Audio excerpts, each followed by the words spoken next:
Welcome back everyone. इस video में हम हन्ना के जीवन से जानेंगे, जो एक बांझ औरत थी, कि उसने कौन से 3 स्टेप उठाए थे जिसके कारण उसकी सालों से रुकी प्रार्थनाएं एक ही दिन में सुन ली गई। वीडियो के एंड तक बने रहना। हन्ना एलकाना नाम पुरुष की पत्नी थी। एलकाना की 2 पत्नियां थी, दूसरी का नाम था पनिन्ना, क्योंकि उस टाइम लोग एक से ज़्यादा मैरिज करते थे। पनिन्ना के तो बहुत से बच्चे थे, लेकिन हन्ना की कोख को यहोवा परमेश्वर ने बंद कर रखा था, क्योंकि इसके पीछे परमेश्वर की एक योजना थी। लेकिन पनिन्ना हन्ना को चिढ़ाती थी, क्योंकि उसका अपना कोई बेबी नहीं था।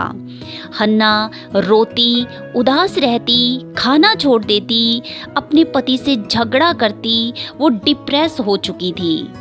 लेकिन ऐसा करने का उसे कुछ भी रिजल्ट नहीं मिला, जबकि उसका पति पनिन्ना से ज़्यादा उसे ही प्यार करता था। लेकिन उसको जो चाहिए था वो नहीं मिला जब तक उसने ये 3 कदम नहीं उठाए। पहला है यहोवा के भवन में जाकर प्रार्थना करना। हन्ना अपने दुखों से थक चुकी थी।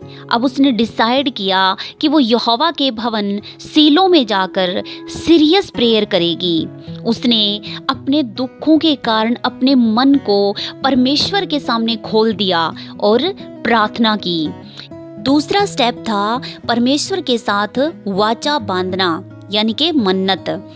उन दिनों में सीलो में जो एली नाम का याजक रहता था, अब वो बूढ़ा हो चुका था। उसके बेटे इतने दुष्ट थे कि वह परमेश्वर के नबी बनने के योग्य नहीं थे। उसी टाइम हन्ना ने ये मन्नत मांगी कि हे सेनाओं के यहोवा, अगर तू अपनी दासी को पुत्र दे तो मैं उसे जीवन भर के लिए यहोवा को अर्पण कर दूंगी। उस वक्त हन्ना नहीं जानती थी कि उसके बाद उसके और भी बच्चे होंगे। उसने अपनी लाइफ का सबसे बड़ा बलिदान दिया था।